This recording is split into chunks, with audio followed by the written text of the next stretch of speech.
Welcome back. Time for another off-brand video. If you want the good stuff, go over to Hilt Academy on YouTube.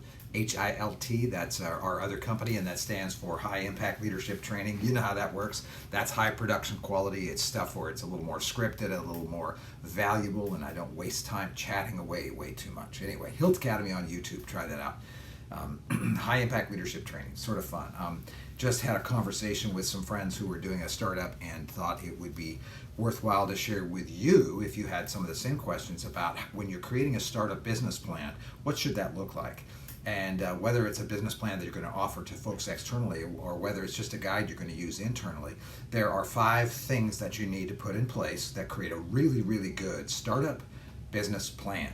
And they all begin with the letter M. How convenient is that? So let's just get right into it so you know what I'm talking about. When I look at startup business plans and think it's worth paying attention to, maybe investing in, or when we do it on our own and have done a few startups, we always go through these stages and we answer all these questions, and then those can be turned into a startup business plan. So question number 1, what's your mission? It doesn't have to be a fancy mission statement, but it has to be like in one of our other videos, which you can click on here on this off-brand channel. You can see what a mission statement has to be. You can reference that and look at it in the other video. The mission statement needs to be meaningful, and it needs to be portable, there you go, and it needs to be useful for making decisions for sure. So what's your mission? What are you trying to do? What are you trying to accomplish? And you know, missions are designed to be completed. You're designed to be finished, not some faraway thing that's like a vision statement that we may slowly make our way toward, but you're supposed to be able to accomplish something. What are you trying to accomplish in the next 5 years? What are you all about? Or 4 years or 10 years? Not too far out in time. So start with your mission statement. At the top of the page, think of that as a mission statement. At the top of the document, top of the conversation, what's our mission statement? Then the next M is what's our market?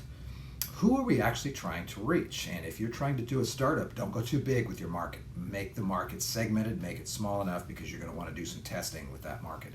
So what is our market? That's our second M. And kind of a subset of what our market is marketing. Once you know who your market is, you got to reach that market, and we tend to use the word marketing. It's more than advertising. It's how do we communicate what our message is, what our mission is, what products are we going to offer or services are we going to offer to make their lives better. That's marketing. If you're not familiar with marketing and how to do it, what it's all about, I highly recommend Donald Miller's stuff. Donald Miller is Story Brand and Marketing Made Simple and Business Made Simple. Great stuff, and it's truly good stuff. So dive into that sort of thing. So what's our mission? What's our market? Subset of that. How are we going to market to our market? We call that marketing. Here's the third thing. What about money? How much is this going to cost, and what's our spend rate going to be, or what's our burn rate going to be? How much money are we going to have to start with? How long will it take to go through that money? What are we going to be spending it on? And most importantly, what are we not going to be spending that money on? It's very important to decide that up front in a startup because there's a lot of fun opportunities that come your way and little shiny objects, little squirrels that say, spend money on me. And folks, as soon as you're in startup mode, are going to have their hands out saying, here, spend money here. So what are you going to spend money on? How long is it going to take to spend it? What's the burn rate going to be? And what are you not, for sure, you're not going to spend money on this. Maybe you're not going to pay yourself in startup, or you're not going to pay, maybe you're not going to be able to provide health insurance for people, or maybe you're not going to be able to buy brand new computers, or you're not going to spend money on an office, something like that. This will be so clarifying for you. What are you not going to spend money on? All right, that's the third M. The fourth M, all right, now let's develop some milestones. Let's look out 6 months and let's look out a year. What are some things we want to be able to accomplish our mission, to reach that market with these products? What are some things that have to happen by a certain period of time? What are these milestones? Don't have a lot of them. Don't have milestones every 15 or 20 minutes. Don't have milestones even every day. Milestones tend to be within a month. So in the month of October, we will accomplish this milestone. In the month of November, we'll accomplish this milestone. The beauty of milestones is when they're set roughly within a month, you can tell pretty quickly whether or not you're going to be able to achieve that milestone and what has to pivot. So if you set something for the month of December as a milestone to be able to achieve, and you realize that a week into the month of December that's just not going to happen, you can pivot quickly, arrange your resources so that you can achieve that milestone. And you know, milestones are different than targets. Targets usually are within a week, and different than deadlines. And deadlines are on a specific day at a specific time, and they all kind of work together. But really in startup mode, don't have a lot of deadlines and don't have a lot of targets. Have milestones. Milestones are in a month, like I said, and targets are within a week, and deadlines are a day and a time. So go light on deadlines and heavy on milestones, and that's really how you're going to build your plan. It's going to help you build your business. Okay, here we go. Then the last M is menu. So what is it that we're actually going to be offering? What is the product, or what are the services? Make it small, because it's very important in startup that you provide 1, 2, 3, maybe 4 things to the markets that you think you're going to be able to serve, that you've identified clearly what those are. Not very many of those things. 3 would be an ideal number. 4 is okay. 5 is too many. 1 is not enough. And these are products or services that are closely related.